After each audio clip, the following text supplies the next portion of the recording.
해산시 압록 강변에는 새벽 3시가 되면 낮에는 결코 볼 수 없는 풍경이 펼쳐진다. 강 건너편 중국 땅의 불빛이 강물 위에 일렁이는 그 시간, 리정남은 두꺼운 손바지 위에 군용 방한복을 껴입고 창고 앞에 쪼그려 앉아 담배 한 모금을 길게 빨았다. 손가락 마디마다 동상 흔적이 선명했지만 그는 아랑곳하지 않았다. 이 바닥에서 15년을 굴렀다. 손발이 곱아버리는 것쯤은 이미 오래전에 각오한 일이었다. 형님, 차가 들어옵니다. 뒤에서 조용히 속삭이는 목소리는 그의 부하 최봉철이었다. 26살, 아직 볼에 솜털이 남아있는 청년이지만 눈치 하나는 기가 막혔다. 정남이 직접 데려다 가르친 아이였다. 트럭 헤드라이트가 꺼진 채 천천히 창고 쪽으로 미끄러져 들어왔다. 군용 트럭과 비슷하게 생긴 낡은 차였는데 번호판은 진흙으로 덮여 있었다. 정남은 담배꽁초를 발로 비벼 끄고 일어섰다. 어이 왔어? 트럭 문이 열리며 내린 사람은 세관 보위부 소속 오만석 지도원이었다. 정남과는 10년 지기였다. 함께 먹고 마신 자리도 수십 번 서로 약점을 쥐고 있는 관계이기도 했다. 이런 바닥에서는 그게 가장 단단한 신뢰였다. 물건은 말한 대로 다 챙겼어. 봄 점퍼 500벌, 운동화 300켤레, 여자애들 구두 200켤레. 근데 이번엔 학용품도 좀 껴줬어. 위에서 필통이랑 필기도구 수요가 장난 아니라고 하더라고. 정남의 눈이 가늘어졌다. 학용품은 내가 부탁한 거 아니잖아. 알아. 근데 가져다 팔면 내 목도 생기잖아. 4월 되면 장마당 학용품 매대 쪽이 얼마나 돌아가는지 알면서 왜 그래. 정남은 잠시 생각하는 척하다가 고개를 끄덕였다. 사실 그도 알고 있었다. 매년 3월 중순만 되면 해산 장마당의 학용품 매대 앞은 줄이 서고 상인들은 다른 달보다 2배 가까운 수익을 올렸다. 오만석 말대로였다. 트럭 짐칸이 열리자 비닐 포장된 박스들이 쌓여 있었다. 중국 단둥 쪽에서 넘어온 물건들이었다. 박스마다 한자가 빼곡하게 인쇄돼 있었고 점퍼 포장지 겉면에는 화려한 색깔의 어린이 그림이 그려져 있었다. 봉철이 손전등을 들고 박스를 열어 확인하는 동안 정남은 오만석과 따로 떨어져 이야기를 나눴다. 위에서 뭐라 하던? 요즘 분위기가 좀 묘해. 국산화 강조한다고 위에서 지침이 내려왔는데 그게 실제로 단속으로 이어질지는 모르겠어. 어차피 아래 사람들이 다 먹고 사는 게 이 구조 아니야. 그래도 조심해야지. 지난달에 무산 쪽에서 걸린 사람 있다더만. 오만석이 콧방귀를 뀌었다. 그건 줄을 잘못 잡은 거야. 우리 선은 안전해. 정남은 믿는 척했지만 속으로는 다른 생각을 했다. 이 바닥에서 안전하다는 말은 가장 위험한 말이었다. 언제 바람이 바뀔지 아무도 몰랐다. 그래서 그는 항상 비상구를 생각했다. 물건을 맡겨놓은 창고, 돈을 쪼개서 묻어놓은 장소, 일이 틀어졌을 때 며칠이라도 몸을 숨길 수 있는 믿을 만한 집. 물건 확인이 끝났다. 봉철이 다가와 조용히 고개를 끄덕였다. 이상 없다는 뜻이었다. 정남이 안주머니에서 봉투를 꺼내 오만석에게 건넸다. 두꺼운 봉투였다. 오만석은 봉투를 받아 안에 든 것을 확인하지도 않고 바로 품 안에 집어넣었다. 이것도 오랜 신뢰의 방식이었다. 다음 물건은 언제야? 4월 넘어가면 아마 여름 준비로 들어가야지. 근데 그 전에 한 번 더 학용품 수요 보고 올게. 이번에 필기도구가 생각보다 잘 나가면 필통이랑 공책 추가로 넣어야 할 것 같아. 트럭이 다시 어둠 속으로 사라지고 나서야 정남은 숨을 크게 내쉬었다. 봉철이 박스들을 창고 안쪽으로 옮기기 시작했다. 삐걱거리는 창고 문 소리가 새벽 강바람에 실려 퍼졌다. 정남은 다시 담배를 꺼내 물었다. 강 건너 불빛은 여전히 일렁이고 있었다. 그는 가끔 저 불빛을 보면서 이상한 감정에 휩싸였다. 강 하나 사이인데 저쪽은 저렇게 환하다는 것. 그렇다고 부러운 마음은 별로 없었다. 이 바닥에서 자기 자리를 잡고 먹고 사는 것, 그것으로 충분했다. 다음 날 아침 정남은 해산 장마당으로 나갔다. 장마당은 이미 사람들로 북적이고 있었다. 3월 중순의 해산은 아직 아침 저녁으로 쌀쌀했지만 장마당 열기는 대단했다. 매대마다 목청 높여 손님을 부르는 소리, 흥정하는 소리, 아이를 데리고 나온 어머니들의 목소리가 뒤섞였다. 정남은 자신의 물건을 받아 판매를 맡아주는 상인 황복순 아주머니 매대 앞으로 걸어갔다. 황복순은 50대 중반의 여자로 장마당 경력만 20년이 넘는 베테랑이었다. 이 동네 장마당에서 그녀를 모르는 사람은 없었다. 어제 들어온 거 확인했어요? 황복순이 낮은 목소리로 물으며 박스 쪽을 흘낏 봤다. 아침에 다 봤어. 점퍼가 색깔이 예쁘네. 특히 분홍줄 들어간 거, 그거 여자 소학생들한테 딱이겠어. 가격은 어떻게 할 거야? 일단 소학생용은 200위안부터 시작하자. 좋은 건 300까지 올려도 돼. 중학생 것들은 300에서 500 사이. 황복순이 계산기를 두드리는 척하다가 고개를 끄덕였다. 그녀는 가격 흥정에 있어서만큼은 동네에서 손꼽히는 실력자였다. 손님이 처음 제시한 가격에서 절대 팔지 않았고 반드시 위아래로 몇 번 줄다리기를 한 뒤에 적당한 선에서 마무리했다.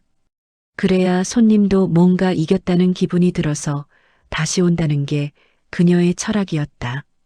근데 오늘 이상한 일이 있었어요. 황복순이 갑자기 목소리를 낮추며 정남 쪽으로 몸을 기울였다. 뭐? 옆 매대 철순에 있잖아요. 오늘 아침에 보이부 사람이 잠깐 다녀갔어. 특별히 뭘 건드린 건 아닌데 그냥 둘러보고 갔다는데 요즘 위에서 뭔가 지시가 내려온 거 아닐까요? 정남의 얼굴이 굳었다. 철순애가 무슨 물건 팔아? 주로 옷인데 요즘 중국산 라벨 그대로 달고 팔던데요. 그게 문제가 됐나? 정남은 그 말을 듣고 속으로 욕을 삼켰다. 중국산 라벨 그대로 달고 파는 건 기본적인 수칙도 안 지킨 거였다. 물건이 들어오면 반드시 라벨을 떼거나 국산 쪽 포장으로 바꿔야 했다. 그걸 귀찮다고 생략하는 바람에 괜히 주변까지 시선을 끄는 거였다. 내 물건은 다 확인했지? 당연하죠. 내가 몇 년 했는데요. 정남은 황복순을 믿었다. 그녀는 꼼꼼하고 입이 무거웠다. 이 바닥에서 가장 필요한 두 가지 덕목이었다. 그날 오후 점퍼 판매가 시작됐다. 황복순이 매대 앞에 물건 몇 개를 내걸자마자 손님들이 몰려들었다. 특히 아이를 데리고 온 어머니들이 많았다. 교복 위에 걸쳐 입을 봄 점퍼를 고르는 것이었다. 이게 얼마야요? 250위안. 안감이 따뜻하고 바람도 안 들어와요. 에이, 그게 말이 돼요? 200에 줘요. 손님, 이거 단둥에서 직접 넘어온 거예요. 어디서도 이 가격에 못 구해요. 흥정이 시작됐다. 황복순은 조금도 흔들리지 않았다. 결국 225위안의 거래가 성사됐고 어머니는 분홍줄이 들어간 점퍼를 손에 들고 뿌듯한 표정으로 걸어갔다. 옆에서 따라온 딸아이가 점퍼를 보며 눈을 반짝였다. 저 눈빛이 이 바닥을 먹여 살린다고 정남은 생각했다. 장마당에서 세 블록 떨어진 곳에는 구경 상점이 있었다. 창문에 자력갱생, 우리 제품 애용이라는 붉은 글씨가 크게 붙어 있었다. 안으로 들어가면 넓은 공간에 제품들이 진열돼 있었는데 문제는 물건들이 다 그 자리에 있다는 점이었다. 팔리지 않은 채로 쌓여 있었다. 점원 리영이는 오늘도 할 일 없이 카운터에 앉아 손톱을 다듬고 있었다. 29살의 그녀는 이 구경 상점에 배치받은 지 3년이 됐다. 월급은 쥐꼬리만큼 나왔고 실제로 먹고 사는 건 따로 하는 부업 덕분이었다. 가끔 황복순 아주머니 매대를 도와주고 수고비를 받는 일이었다. 오전에 손님이 한 명 들어왔다. 40대 초반으로 보이는 남자였는데 교복 점퍼를 찾는다고 했다. 아들 것인데요. 소학교 6학년. 영희는 국산 점퍼가 진열된 쪽으로 안내했다. 평양모 공장에서 만들었다는 점퍼들이었다. 색상은 주로 검정과 남색, 회색이었다. 봉제선이 약간 삐뚤어진 것들도 섞여 있었다. 얼마예요? 180위안입니다. 남자가 점퍼 하나를 집어들더니 이리저리 살펴봤다. 그리고는 조용히 내려놓았다. 장마당 쪽에서는 이거보다 좋은 게 200에 나오던데요.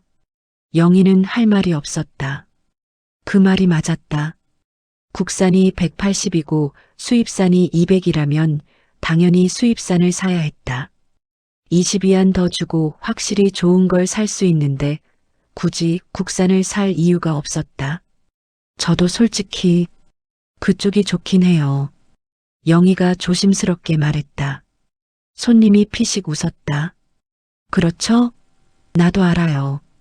근데 국산 애용하라고 동사무소에서 그렇게 선전을 하니까 한번 와봤는데 남자는 결국 빈손으로 나갔다.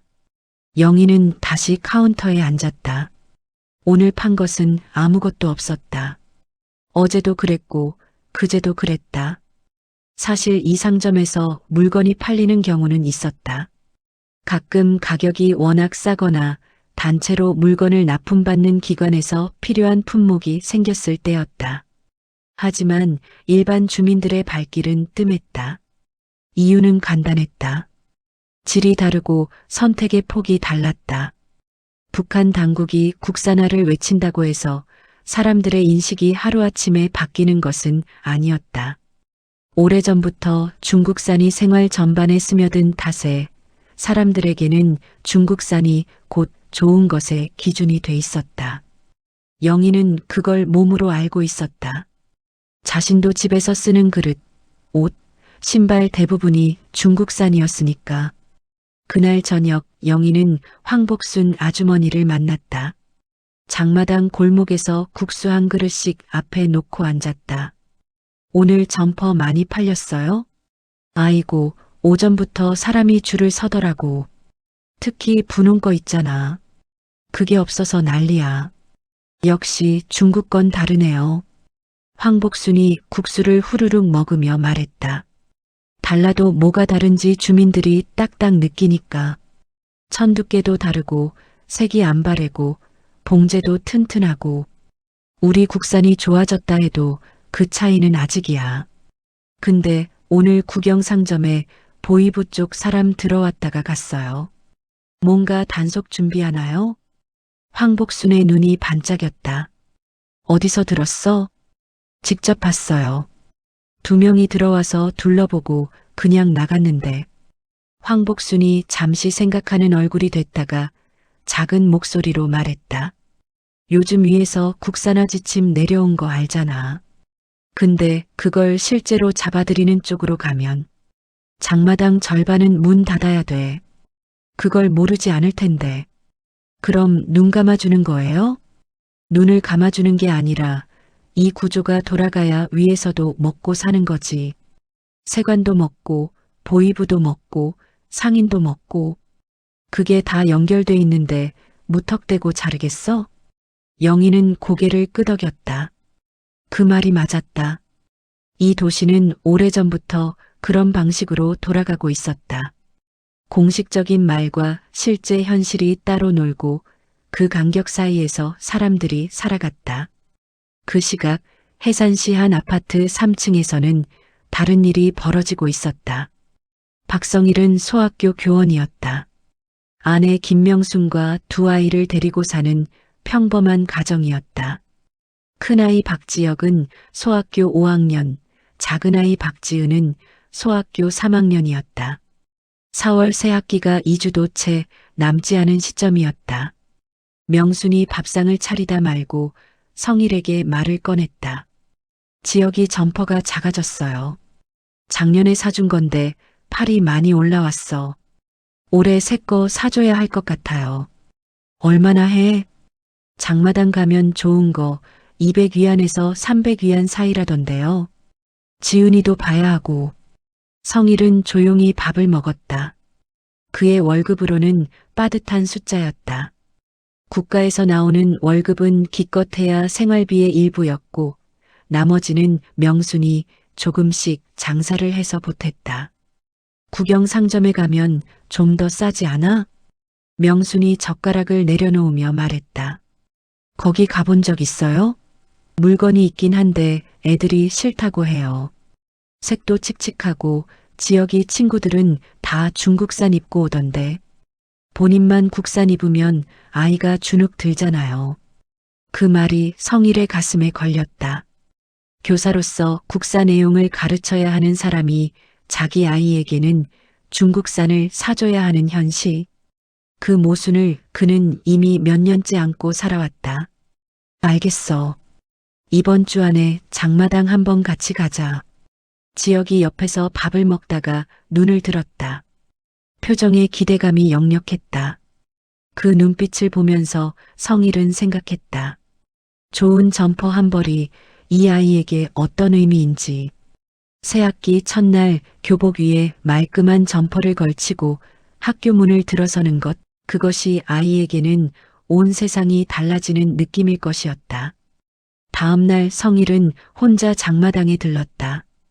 황복순 매대 앞에 서서 점퍼들을 살펴봤다. 선생님이세요? 혹시 학교 선생님이신 것 같아서요. 황복순이 넌지시 물었다. 예. 애들 거 보러 왔어요. 아이 몇이에요? 둘이요. 소학교 5학년이랑 3학년. 황복순이 능숙하게 박스에서 점퍼 2벌을 꺼냈다. 이게 딱 맞겠네요. 5학년 남자아이면 이거, 남색 줄에 안감 좀 두꺼운 거. 3학년 여자아이면 이 분홍 거. 요즘 제일 잘 나가는 거예요.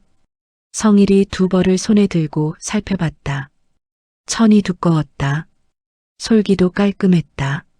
무엇보다 색이 선명하고 예뻤다. 얼마예요? 2개에서 450위안 드릴게요. 성일은 잠시 망설였다. 그리고는 고개를 끄덕였다. 황복순이 종이봉지에 담아주면서 조용히 덧붙였다.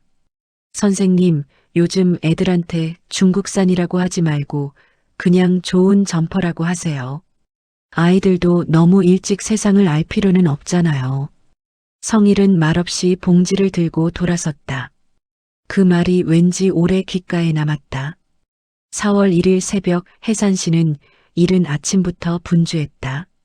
곳곳에서 아이들 손을 잡고 나서는 어머니들의 모습이 보였다. 새 교복을 입고 새 점퍼를 걸치고 새 가방을 맨 아이들의 얼굴에는 어색함과 설렘이 동시에 담겨 있었다. 누군가는 어젯밤에 가방을 몇 번씩이나 쌌다 풀었다를 반복했을 것이고 누군가는 새 신발을 신고 방 안을 왔다 갔다 했을 것이었다. 박지혁은 아침 일찍 눈을 떴다. 어머니가 어젯밤에 방 한쪽에 걸어놓은 새 점퍼가 눈에 들어왔다. 남색 줄이 들어간 점퍼. 안감이 두꺼워서 4월 초참 바람도 막아줄 것 같았다. 그는 얼른 일어나 세수를 하고 교복을 입은 뒤 점퍼를 걸쳤다. 거울 앞에 서봤다. 어깨가 딱 맞았다. 지난해 작은 점퍼를 억지로 입고 다녔던 기억이 났다. 팔목이 드러날 때마다 친구들 앞에서 괜히 팔을 구부렸던 것도 이제 그런 일은 없을 것 같았다. 아침을 먹고 나서 어머니가 새 필통을 꺼내줬다. 함경북도 쪽에서 좋은 거 들어왔다고 해서 어제 사왔어. 필기도구도 같이 넣어놨으니까 잘 써. 필통을 열어보니 연필 5자루, 지우개 2개, 볼펜 2자루가 가지런히 들어있었다. 필통 겉면에는 귀여운 동물 그림이 그려져 있었다. 지혁이는 학교에 가서 이걸 꺼낼 생각을 하니 기분이 좋았다. 친구들한테 자랑하고 싶다는 마음이 솔직하게 들었다. 작은 박지은도 분홍 점퍼를 입고 나왔다. 단추를 끝까지 잠근 채로 어머니 앞에서 한 바퀴 돌아봤다. 어때요? 예쁘다, 우리 딸. 명순이 아이 머리를 빗겨주며 말했다. 성일은 두 아이를 번갈아 보다가 조용히 웃었다. 450위안이 아깝지 않다는 생각이 들었다. 그는 잠깐 어제 황복순 아주머니가 했던 말을 떠올렸다. 중국산이라고 하지 말고 좋은 점퍼라고 하라던 말. 그게 옳은 건지 그른 건지는 몰랐다. 하지만 지금 이 아침에 두 아이가 밝은 얼굴로 학교 갈 준비를 하는 이 장면만큼은 그것으로 충분하다고 느꼈다. 한편 리정남은 그날 아침 창고에서 재고를 정리하고 있었다. 새학기 특수는 예상대로였다. 점퍼와 운동화가 일주일도 안 되어 거의 다 빠져나갔다. 여학생용 구두는 3월 말부터 이미 동이 났고 봉철이 다시 주문을 넣어야 하냐고 물어왔다. 4월 넘어가면 수요 꺾이니까 이번엔 많이 넣지 마. 여름 준비로 넘어가기 전에 재고 쌓아두면 자금이 묶여. 알겠습니다. 근데 형님, 학용품이 생각보다 더 잘 팔렸어요. 필통하고 연필 세트가 장마당에서 불티났다는데요. 정남이 고개를 끄덕였다. 그래. 다음에 오만석이 형한테 학용품 쪽 비중 늘려달라고 해. 봄이 끝나도 학기 중에는 꾸준히 나가니까. 봉철이 메모를 하면서 물었다. 형님, 그런데 구경상점에 보이부가 들락거린다는 소문이 있던데요. 우리 쪽은 괜찮아요? 정남은 창고 벽에 기대어 팔짱을 꼈다. 지금 당장 어디서 잡혀가진 않아. 근데 항상 조심해야지. 언제 바람이 바뀔지 모르거든. 무서우세요? 정남이 잠시 생각하다가 말했다. 무섭다기보다는 이 일이 항상 아슬아슬하다는 거 알고 있는 거지. 이 위에서 아래까지 다 연결돼 있고 다 먹고 사는 거라서 쉽게 자르긴 어렵지만 정치 바람이 한번 불면 그게 기준이 되거든. 봉철이 말없이 고개를 끄덕였다. 정남은 창고 문을 열고 밖을 내다봤다. 맑은 4월 아침이었다. 학교 가는 아이들 소리가 멀리서 들려왔다. 새 옷을 입고 새 가방을 든 아이들이 골목을 걸어가는 모습이 보였다. 저 아이들 중에 자기가 들여온 물건을 걸치고 가는 아이가 몇 명이나 될까 하는 생각이 들었다. 이상하게 그게 나쁜 기분이 아니었다. 장마당의 황복수는 그날도 일찍 매대를 펼쳤다. 점퍼는 이미 대부분 나갔고 이제 남은 재고는 몇 벌뿐이었다. 대신 지금은 학용품 매대 쪽이 분주했다. 필통, 연필, 공책, 볼펜. 장마당 학용품 코너에는 아이를 데리고 온 어머니들이 몰려 있었다. 새학기 첫날인데도 미처 준비 못한 집도 있었고 아이가 특별히 원하는 걸 더 사주려는 집도 있었다. 한 어머니가 필통을 집어들며 물었다. 이게 우리 거예요? 중국 거예요? 옆에 선 상인이 잠깐 눈을 굴리다 말했다. 좋은 거예요. 애들이 좋아해요. 어머니가 웃으며 필통을 골랐다. 어디서 온 물건인지보다 아이가 좋아할지가 더 중요했다. 황복수는 그 장면을 보며 속으로 생각했다. 저게 바로 장마당이지. 묻지 않고 따지지 않고 필요한 걸 사는 곳. 국사나 선전이 뭐라 해도 당에서 어떤 지침을 내려도 이 장마당에서는 늘 필요한 것이 이겼다. 점심 무렵 보이부 담당자 한 명이 장마당을 한 바퀴 돌았다. 눈에 띄게 단속하는 것은 아니었다. 그냥 걷는 것처럼 보였다. 하지만 상인들은 다 알았다. 누가 와도 흐트러지지 않는 척 평소처럼 장사를 계속했다. 담당자가 황복순 매대 앞을 지나쳤다. 황복수는 자연스럽게 앞을 보며 손님을 응대하고 있었다. 담당자가 슬쩍 눈빛을 보냈다. 황복순도 눈빛으로 받았다. 그것으로 끝이었다. 말없는 그 거래가 이 도시의 또 다른 언어였다. 오후가 되면서 장마당은 조금 조용해졌다.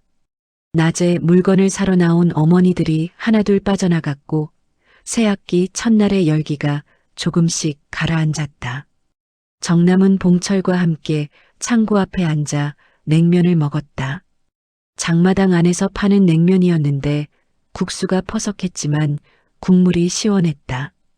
올해도 잘 됐네요. 봉철이 냉면을 먹으며 말했다. 매년 그래. 4월 새 학기는 틀림없어. 다음에는 뭘 준비해요? 일단 좀 쉬어. 오만석이 형이 연락 오면 그때 움직이자. 봉철이 고개를 끄덕이며 냉면 그릇을 내려놓았다. 정남은 잠시 하늘을 올려다봤다. 4월 초의 하늘은 맑고 높았다. 강 건너 중국 쪽 산봉우리가 선명하게 보였다.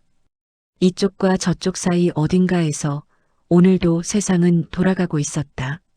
박성일은 퇴근 후 집으로 돌아오는 길에 학교 앞을 지났다.